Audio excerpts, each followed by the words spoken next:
Hello everyone and welcome back to 5D Chess. We are playing a ranked game for the first time and I'm actually not streaming, I am recording here.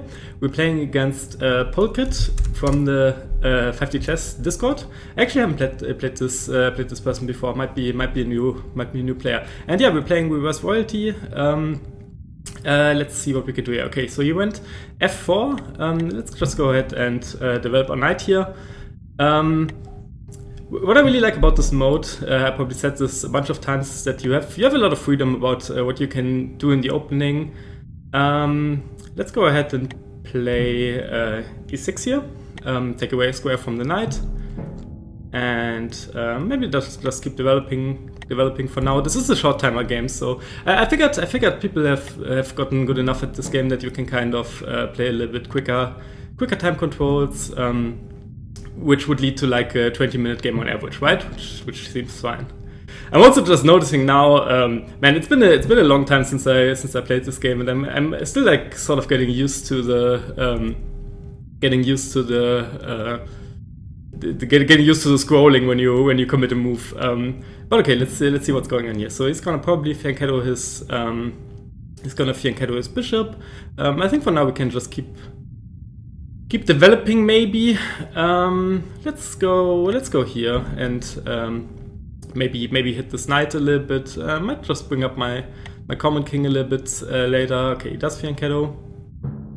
Makes a lot of sense. We can actually fianchetto our own bishop, but let's maybe let's develop the common king a little bit and go here. So he has this square for the knight, which we have to be a little bit careful.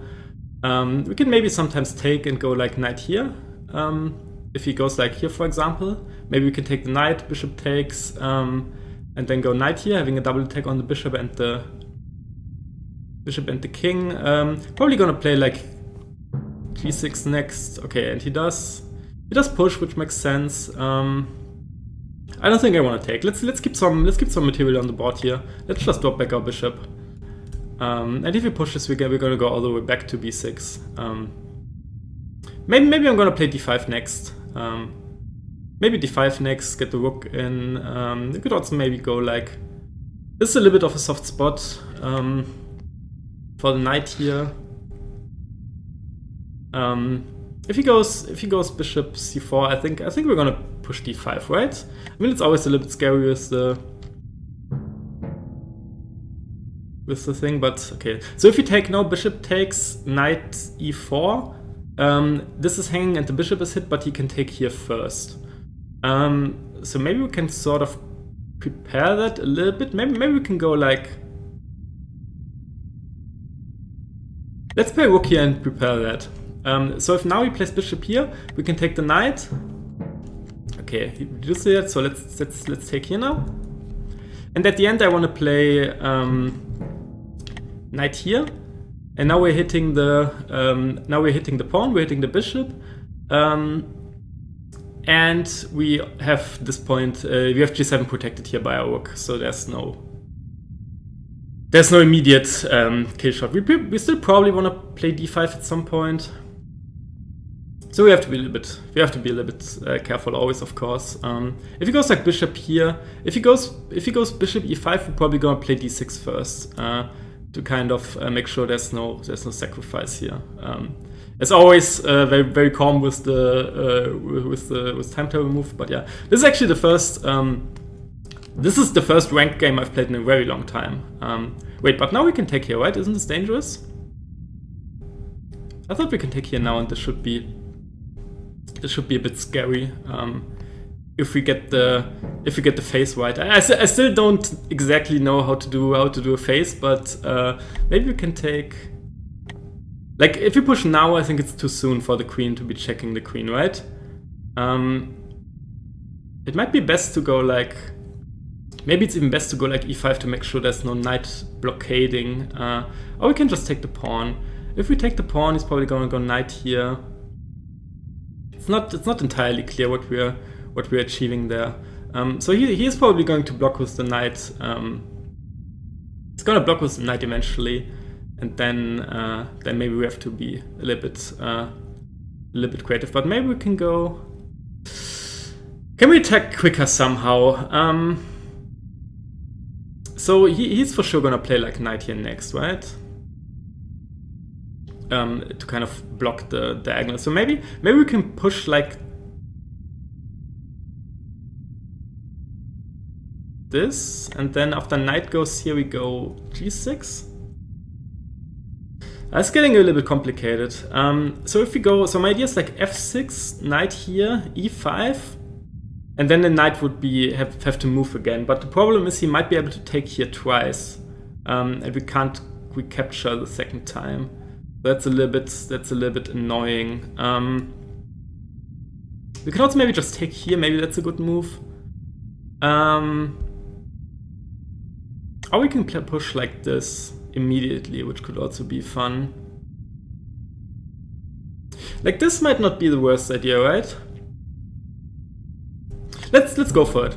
I think so. My idea is to keep to prevent him from occupying this space, and then eventually I think we should be able to push this pawn, and then our queen should be checking his queen in the past somewhere. That's my idea at least. So this move is giving away pawn, but in order to delay the knight jumping in. Okay, now I think we should have time to take.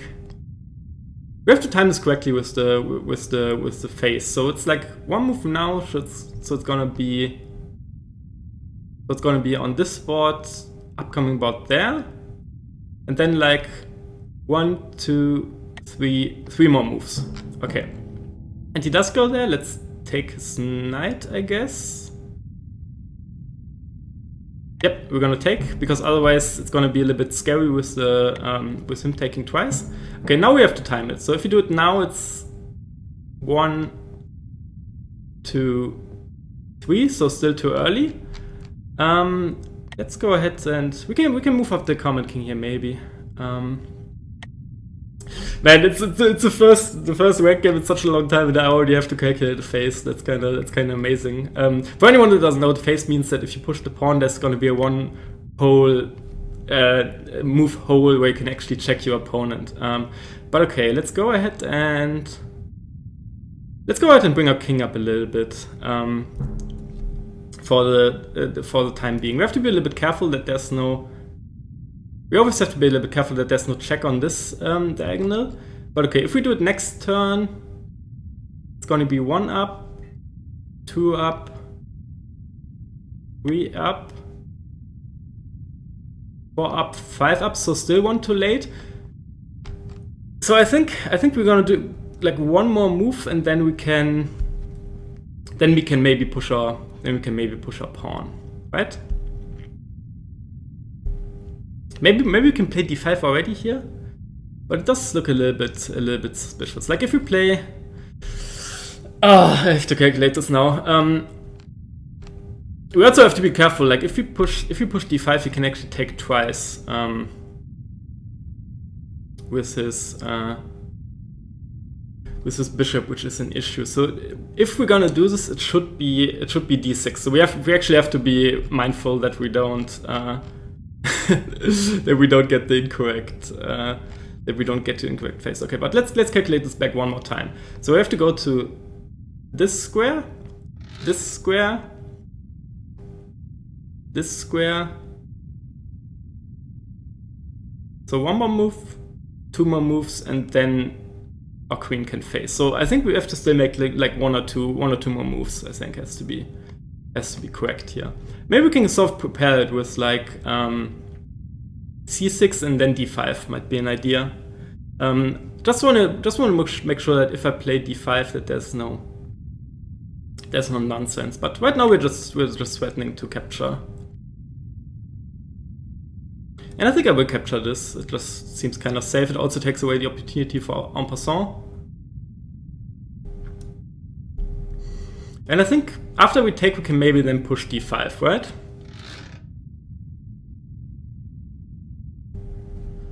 I also chose like one of the most complicated moves for the first modes for the game back. But I think this should be quite good for us. Okay, and he does go rook there, so maybe he's preparing some I don't actually know what he's preparing. Oh, maybe he's gonna prepare like bringing the rook over after I play d5. But I think we still have time to do this, right? So if we push now, then it's gonna be 2 up, 3 up, 4 up, 5 up. So it's one too early still. But I think why don't we let's just take the pawn here. This can't be too bad, right? Just want to make sure we're not blundering anything insane. And I think next up we can maybe play d5. And that should check him eventually somewhere, I'm pretty sure. Oh, he's going for the Jurassic, okay. I didn't consider that, but it actually makes sense. But that shouldn't be too bad, right? So now we have to, that's of course always an option for him, so now we can, now we have to play the game back. But now I'm pretty sure we have to checkmate on the other board if we play like d5. But I guess we're gonna find out pretty soon. Wait, did he forget to have his? I think he forgot to turn his animation off because it took so long for him to submit the move. That's kind of funny. Okay, let's go ahead and let's just play the moves. Let's just play the move back, and then he sort of has to show what he can do different. Okay, goes there. It might make, so if he pushes, we're gonna push our pawn ourselves, I'm pretty sure. We can take now, maybe be a little bit safe. Or we can actually take maybe and go like knight here. Maybe that's an idea. But let's first close off the diagonal to our queen with our king. I'm not sure this is actually a good pawn formation for me. It might not be at all, to be honest. But okay, let's see. Let's see what he does. I mean, we only have to play like, how many moves is this? Oh, it's actually quite a bit. Maybe it's like 10. I think it was like turn 17 or something. Where we went for it. Okay, and he goes knight there. I think now we can maybe take the knight. Now we can maybe take the knight. Take his other knight. Just trading down some pieces, and now when we get our knight in ourselves, it's always nice to have some distraction checks coming up. And now we're hitting c3. If he covers with the bishop, we can take on these. We can take on e3. And okay, I mean this move makes sense. He's just covering. This is a very good spot for the common king, I feel like, in this game mode. Okay, so now what? How do we proceed here? We still have 5 minutes. We still have a little bit of time. So and we have a very good position, I'm pretty sure. Next up, he's probably going to develop his bishop. So we should probably finish development ourselves. This point is a little bit weak, which is annoying. We can also maybe do this, or you can play like f3. Maybe that's a good move. Yeah, I actually like that. Let's just kick the central pawn. And if he takes, we're gonna take back with the pawn, and then we have an amazing outpost for a common king on d6, just covering all the squares around the queen. Keep in mind we only have to survive here. We don't have to make any good moves, any big attacking moves. Okay, so he pushes his pawn.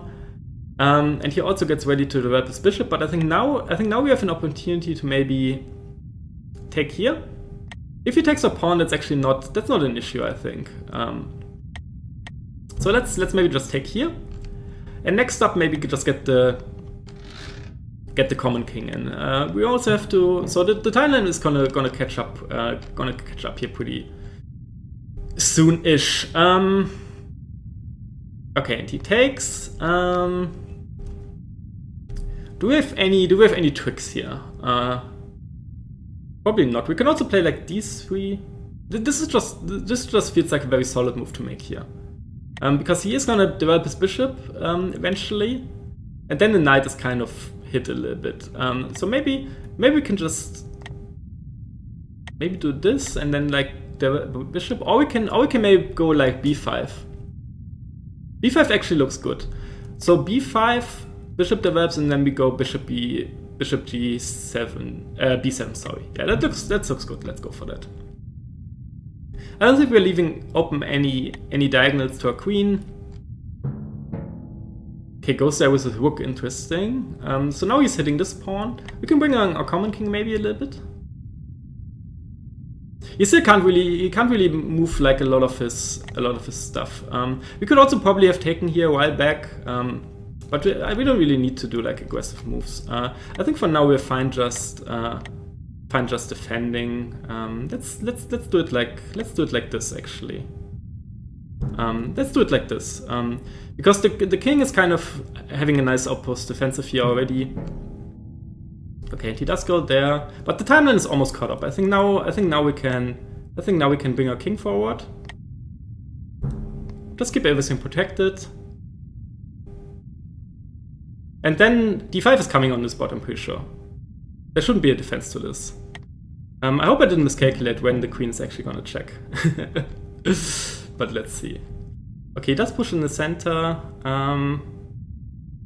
We can probably just ignore this, right? And go here. Go ahead and do that.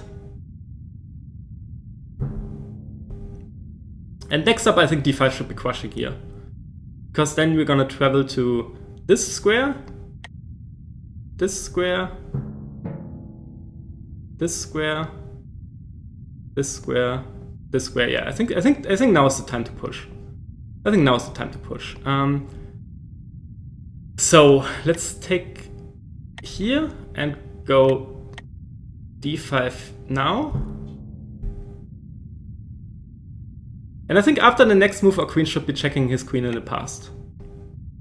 If I calculate this correctly. So we're gonna see. So it should go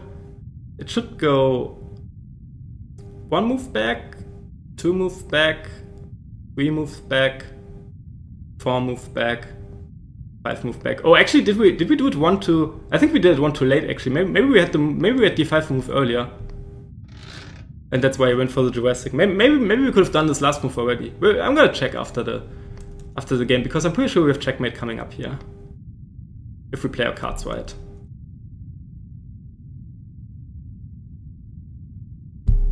Actually, I think I have a cool move to end the game. Depending on what he does. Okay, he does put us in check. Okay, then we don't have a cool move if he puts us in check. Oh, maybe now we do actually. Okay, so I think this should end the game. If we go here, and then we're gonna and the checkmate move is gonna be 1 back, 2 back, 3 back, 4 back, 5 back, 6 back, 7 back. No, I think. Okay, let's shift. And I think if we go here, this should end the game.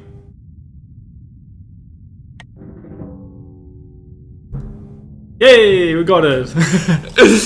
Nice, GG. Okay, so let's see if we actually calculate this correctly. So this is a distraction check on the past timeline here, as well as the top timeline. And here, our queen is going all the way through the pawn that we pushed, going all the way back. And did we actually do the correct shift? We actually did. We actually got the correct spot, because this was the first board. This was the first board where it was open, and now the queen's going all the way back. All right, very nice. Very, very pleased about this. Yeah, I think the opening went kind of fine. In this mode, you can do a lot of stuff. But I think when we got the open diagonal to the queen, or the open file rather, we got a good continuation. And yeah, very, very nice game to teach my opponent.